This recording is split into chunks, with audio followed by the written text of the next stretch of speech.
युवा जो स्टॉक्स में आप सभी का स्वागत है। इस समय हमारे चीफ गेस्ट के रूप में श्री अजीत मिश्रा जी हैं, विकास अधिकारी LIC सलेमपुर का। सर आपका स्वागत है। जी नमस्ते। बहुत बहुत धन्यवाद सर। मैं आपको बताना चाहूँगा कि इस ब्रॉडकास्ट में LIC से जुड़ी महत्वपूर्ण जानकारी आपको मिलेंगी, साथ ही साथ कैरियर अपॉर्चुनिटी और युवाओं के लिए रोजगार की संभावनाओं पे एक खास बातचीत होगा। तो आप सभी का एक बार फिर स्वागत है। सर मैं जानना चाहूँगा कि सबसे पहले आपके लिए एक क्वेश्चन है कि आपके जीवन में कैरियर का सबसे बड़ा टर्निंग पॉइंट क्या रहा?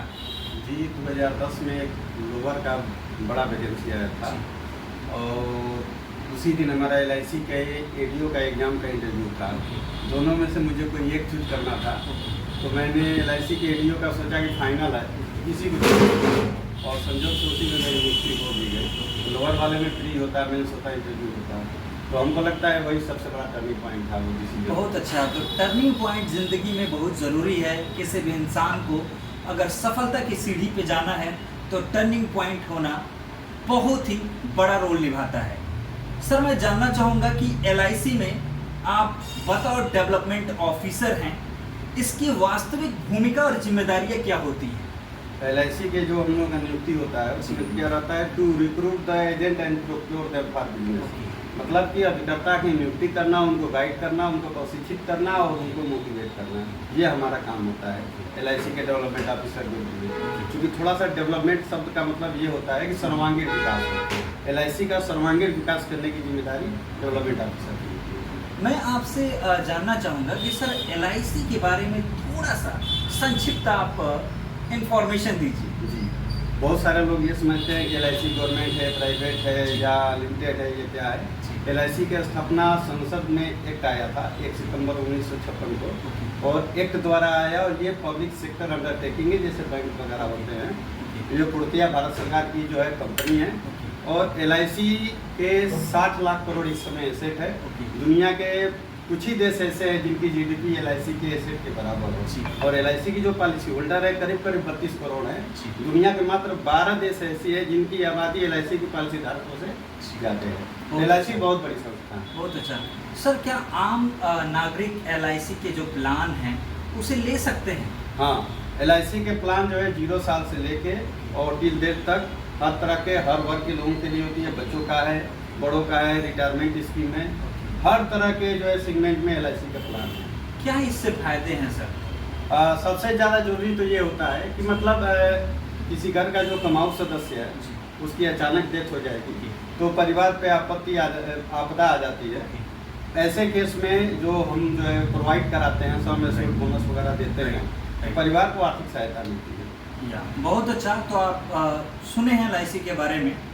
सर मैं जानना चाहूँगा कि LIC जो एक संस्था है, इसमें युवाओं के लिए क्या कैरियर के अवसर हैं? जी, LIC में पहले रिक्रूटमेंट में आ जाते हैं। 3 तरह के रिक्रूटमेंट होते हैं जी। एक असिस्टेंट का होता है जिसको क्लर्क बोलते हैं, एक होता है ADO जो हम लोगों का जॉब है, ADO वही बाद में DO कहलाते हैं, और एक होता है DO असिस्टेंट एडमिनिस्ट्रेटिव ऑफिसर, वो डायरेक्ट रिक्रूटिंग होते हैं। 3 तरह की वैकेंसी निकलती है, इसमें वो लोग साल 2 साल में वैकेंसी आती रहती है। इसके अलावा LIC में अभिकर्ता के रूप में भी नियुक्ति होती है जिनको काफ़ी अच्छा बेनिफिट्स मिलता है। जैसे अभी हाल ही में आया है रूरल कैरियर एजेंट, जिसमें 18 का लास्ट डेट है। 18 अगस्त तक जो कैंडिडेट भरना चाहे भर लेंगे।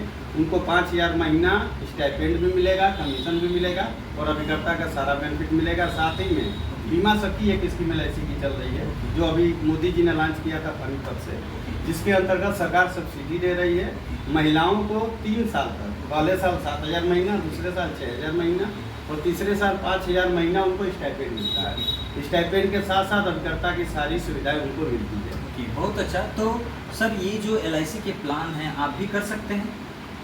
हमारे अभिकर्ताओं के द्वारा बीमा होगा, हमारा कोई मतलब वो नहीं है, हम केवल अभिकर्ता बना सकते हैं। बहुत अच्छा। तो आप सुने हैं सर से जानकारी कि युवाओं के लिए भी कैरियर की पूरी तरह से इसमें ऑप्शन है। सर मैं जानना चाहूँगा आपसे अगला सवाल, सक्सेस पाने के लिए डिग्री ज़्यादा ज़रूरी है या युवाओं के लिए स्किल ज़्यादा ज़रूरी है?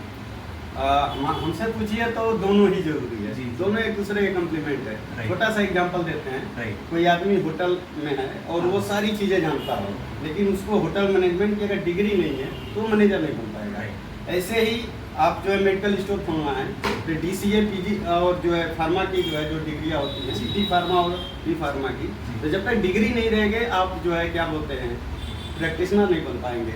मतलब दोनों जरूरी है, स्किल तो जरूरी है ही, डिग्री के लिए भी प्रयास करना चाहिए और खास तौर से रोजगार ओरिएंटेड जो डिग्री है लेने का प्रयास करना चाहिए। बहुत अच्छा सर। तो एक और क्वेश्चन है हमारा, जैसा कि आज के युवाओं की सबसे बड़ी कैरियर मिस्टेक क्या देखने को मिल रहा है? जो आज के ज़माने में जैसे जेनजी कहा जा रहा है, हाँ, और अल्फा और तमाम तरह की जो है पीढ़ियाँ हमारी आ रही हैं, राइट, सब कुछ जो है जल्दी पाने की जो चाह है Right. ये थोड़ा सा दिक्कत करती है। Right. मतलब जो है उनको हर चीज़ रेडीमेड जी, चाहिए, जी। जैसे उनको जंक फूड खाना हो, मैगी खाना हो, या हर चीज़ जल्दी चाहिए। हाँ, हाँ। जैसे कहा जाता है कि धीरे धीरे रे मना धीरे ही सब होए, राइट, माली सींचे 100 घड़ा ऋतु आए फल होए। Right. मतलब कि माली किसी पेड़ पे 100 घड़ा पानी गिरा दे और चाहे कि तुरंत फल होगे तो नहीं उगेगा।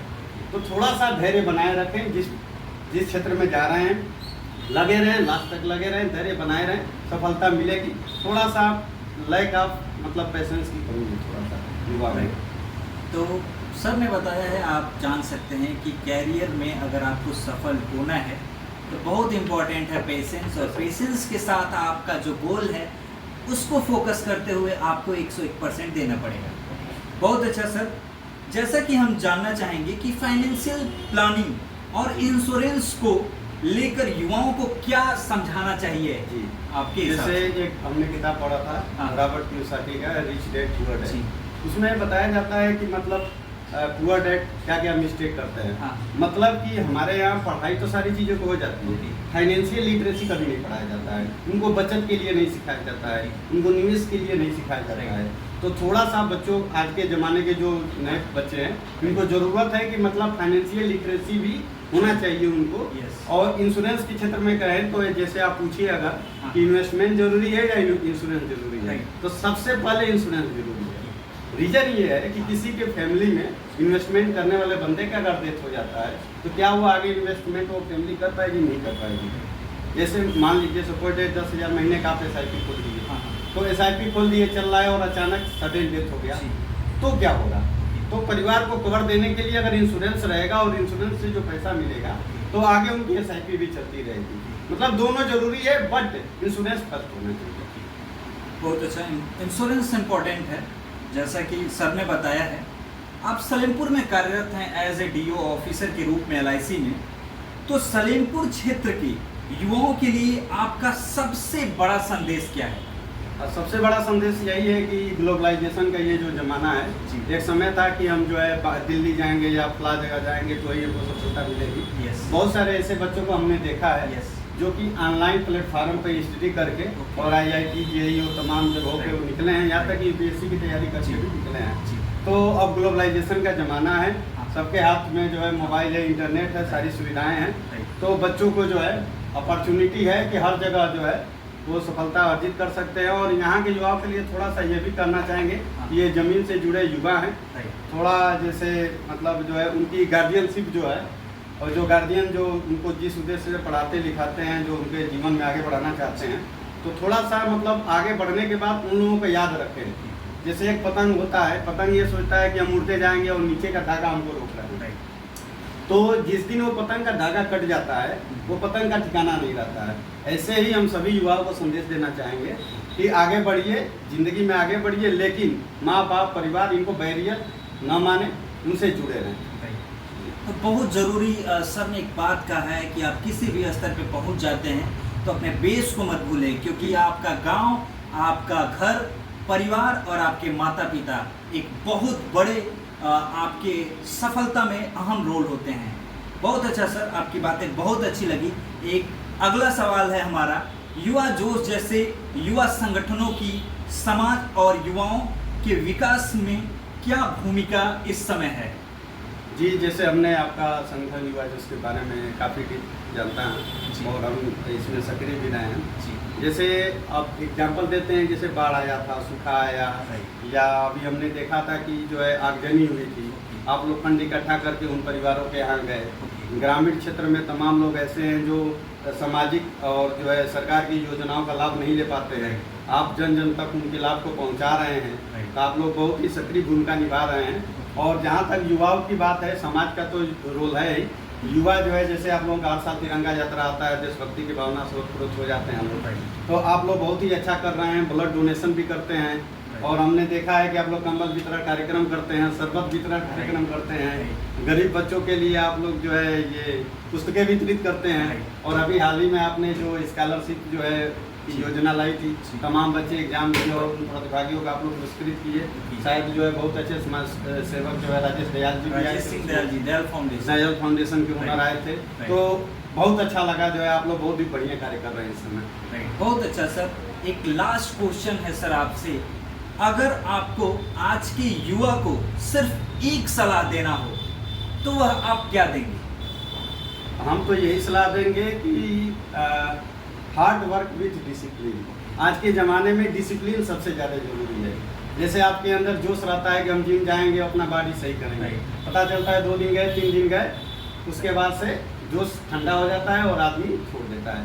तो डिसिप्लिन ही आदमी के जीवन में सबसे महत्वपूर्ण होता है। फॉर एग्जाम्पल, दुनिया के जितने बड़े लोग आगे बढ़े हैं कैरियर में, डिसिप्लिन आपको वो करने के लिए प्रेरित करता है जिसमें मन नहीं लगता है। मन नहीं लगता है लेकिन आपको करना है तो करना है। तो डिसिप्लिन जरूरी है, हार्ड वर्क भी जरूरी है, और कर्म करते जाइए, फल की चिंता मत करिए। गीता में भी कहा गया है, कर्मण्येवाधिकारस्ते मा फलेषु कदाचन माँ कर्म फल है तुर्भुर्माते संगोत्सो कर्मणि। जो जैसा कर्म करता है उसको वैसा ही फल मिलता है। तो हम यही कहेंगे कि बच्चे जो है अनुशासन को लेके चले, और जो है रेगुलर, जैसे जो भी काम करें रेगुलर करें। जैसे पढ़ाई करना है तो ऐसा नहीं कि आप किसी दिन जो है 10 घंटे पढ़ लिए तो 4 दिन आराम कर लिए फिर पढ़े, ऐसा नहीं होना चाहिए। आप जो है वो काम करते रहिए, मन नहीं कर रहा है आप फिर भी कर रहे हैं, यही डिसिप्लिन है। तो डिसिप्लिन सबसे जरूरी है। बहुत अच्छा। तो सर ने बताया कि एक मंत्र है सफलता का, आप हार्ड वर्क करिए, साथ ही स्मार्ट वर्क करते हुए आप डिसिप्लिन को फॉलो करें, आपको सफलता जरूर मिलेगी। तो आप सभी को एक बार फिर युवा जोश टॉक्स ऑफिशियल में एक बार फिर स्वागत है, अभिनंदन है। और साथ ही साथ हमारे चीफ गेस्ट श्री अजीत मिश्रा जी, जो डेवलपमेंट ऑफिसर हैं सलेमपुर LIC का, तो उनको भी बहुत बहुत धन्यवाद सर, थैंक यू। आज के ब्रॉडकास्ट में आपका समय मिला। साथ ही साथ आप सभी को बताना चाहूँगा कि अगर ये वीडियो अच्छा लगा हो तो आप इसको शेयर, कमेंट और सब्सक्राइब करना ना भूलें। थैंक यू, नमस्ते।